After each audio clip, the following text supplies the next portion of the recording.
میں فرض نماز ہو رہی اور لوگ سنتیں پڑھ رہے ہیں، حالانکہ امام قرأت کر رہا.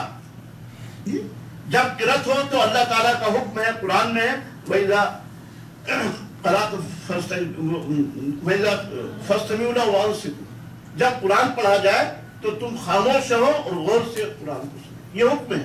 تو یہ پتہ نہیں ہمارے یہاں کہاں سے یہ مسئلہ چلا آیا کہ وہاں فرض نماز ہوتی ہے، امام قرأت کرتا ہے اور قرأت کے وقت اس کو سننا، اس میں غور کرنا اور خاموش رہنا، اس کا حکم قرآن پاک میں گیا. اذا قرئ القرآن فاستمعوا له وانصتوا. جب قرآن پڑھا جائے تو غور سے سنو اور خاموش ہو. تو ایک تو اس بدعت کو ختم کرنا آپ کو یہاں بھی اور ہندوستان میں بھی. اسی لیے اگر سنت آدمی گھر سے پڑھ کر جائے تو اس کا پھر سوال نہیں پیدا ہوتا. یعنی ایک ہے سنت پڑھنا فجر کی، اور ایک یہ کہ ہم گھر سے سنت پڑھ کر چلیں. تو حضرت بلال حبشی رضی اللہ تعالیٰ جب اذان دیتے تھے تو اللہ کے رسول صلی اللہ علیہ وسلم فجر کی 2 سنتیں پڑھتے اور پھر مسجد میں آ جاتے. اور اگر آپ کا وضو ٹوٹ چکا ہوتا تھا تو وضو کرتے اور فجر کی سنتیں پڑھتے. دونوں طرح کی روایات آئی ہیں کہ آپ نے وضو نہیں کیا، مطلب پہلا ہی وضو باقی تھا تہجد والا، اور سنتیں پڑھی اور مسجد چلے آئے. اور کبھی ایسا ہوا کہ آپ نے نیا وضو کیا، سنتیں پڑھی اور پھر آپ مسجد چلے آئے. پھر نماز فجر ہوتی، اس کے بعد صحابہ کرام کے ساتھ آپ بیٹھتے. آپ پہ معمول تھا رمضان میں بھی اور عام دنوں میں بھی. صحابہ کرام کو قرآن کی وہ آیتیں آپ سناتے جو نازل ہوئی تھی، بہت سے احکام سناتے. صحابہ کرام سے بھی سوال کرتے، آپ بھی سوال کرتے بہت سے. صحابہ کرام بھی اپنے خواب بتاتے، آپ ان خوابوں کی تعبیر بتاتے. مختلف گویا کے واقعات اور مختلف چیزیں تبادلہ خیال میں رہتی. تو یہ آپ کا معمول تھا. اس کے بعد آپ گھر تشریف لاتے اور عشاء کی آپ نماز پڑھتے، 4 رکعت یا 8 رکعت جی. پھر آپ اپنی بیویوں سے ملتے. کبھی آپ حضرت فاطمہ کے گھر چلے جاتے، حضرت حسن اور حسین کو کھلاتے آپ. کبھی آپ کی بیٹی حضرت زینب تھیں جن کی بیٹی امامہ تھیں، یعنی آپ کی نواسی، ان کو بھی کبھی آپ کھلاتے.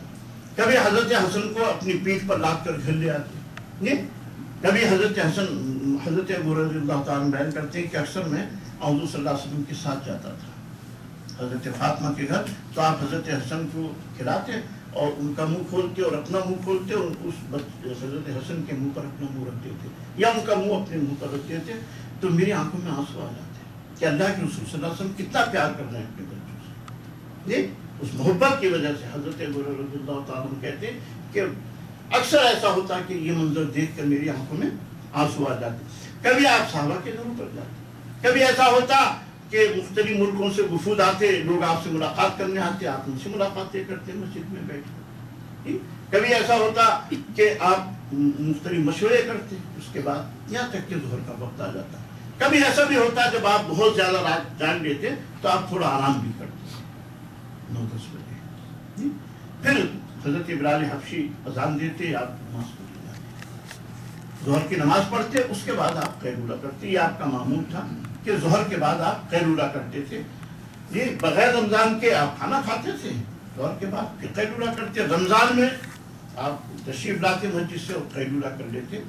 اور پھر حضرت بلال حبشی کی اذان آپ کو بیدار کرتی اور آپ نماز عصر کے لیے جاتے، وضو کرتے. کبھی کبھی 4 رکعت پڑھتے، زیادہ عموماً نہیں پڑھتے تھے. عصر کی جو 4 سنتیں ہیں وہ آپ نے بہت کم گویا کہ پڑھی، اس لیے انہیں سنت غیر موقدہ کہا جاتا ہے. لیکن ہمیں پڑھنے ہی چاہیے، اس لیے کبھی کبھی، اس لیے کہ حضور صلی اللہ علیہ وسلم نے پڑھی. پھر آپ عصر کے بعد پھر صحابہ کرام سے ملاقاتیں ہوتی، لوگ آپ سے ملنے کے لیے باہر آتے، لوگوں سے ملاقاتیں ہوتی. اور اس طریقے سے مغرب کا وقت قریب آتا تو آپ حضرت ابو ہریرہ سے کہتے کہ شربت بنا. وہاں سارے صفحہ بھی تھے نا، 60-70 لوگ ہر وقت رہتے تھے مسجد نبوی میں. اور چبوترا اب بھی ہیں، آپ لوگ عمرے پر حج پر گئے ہوں گے، دیکھا ہوگا، اسے عربی صفحہ کہتے ہیں. تو آپ شربت بنواتے اپنی لیے بھی. اور حضرت ابو ہریرہ سے کہتے کہ دیکھو سورج غروب کب ہوتا ہے، اسے دیکھتے رہو. جیسے سورج غروب ہوتا ہے وہ کہتے اللہ کے رسول سورج غروب ہو گیا، اور آپ افطار کرتے. صحابہ کرام بھی افطار کرتے. کبھی آپ ازواج کے ساتھ افطار کرتے، ان کا بھی حق تھا. لیکن افطار میں دیر نہیں کرتے. بالکل ادھر کہہ دیتے حضرت ابو ہریرہ دیکھتے رہو سورج جیسے غروب ہو. اور جیسے آخری کنارہ غروب ہوتا تو وہ کہہ دیتے کہ سورج غروب ہو گیا، اور سب لوگ افطار کر لیتے. اور آپ نے فرمایا کہ یہ امت جب تک افطار کرنے میں جلدی اور سحری کرنے میں تاخیر کرتی رہے، یعنی دیر سے سحری کرے گی، جب تک یہ خیر کا قائم ہے. تو یہ بھی خیر ہے. ہمارے لوگ ہندوستان میں ایک رواج ہے نا، ہم بھی دیکھتے بچے تھے، لوگ کہتے ہیں ارے پورے دن تو نے صبر کیا 2-3 منٹ نہیں رک سکتا؟ سورج غروب ہونے کے بعد بھی لوگ رکے رہتے. تو یہ سنت کے خلاف ہے، یہ اللہ کے رسول صلی اللہ علیہ وسلم کے حکم کے خلاف ہے. جیسے ہی سورج غروب ہو ویسے ہی روزہ افطار کرنا، اس لیے کہ اللہ نے یہ حکم دیا ہے کہ تم دن بھر رکے رہو. اس کا مطلب جیسے دن ختم ہو تمہیں نہیں رکنا.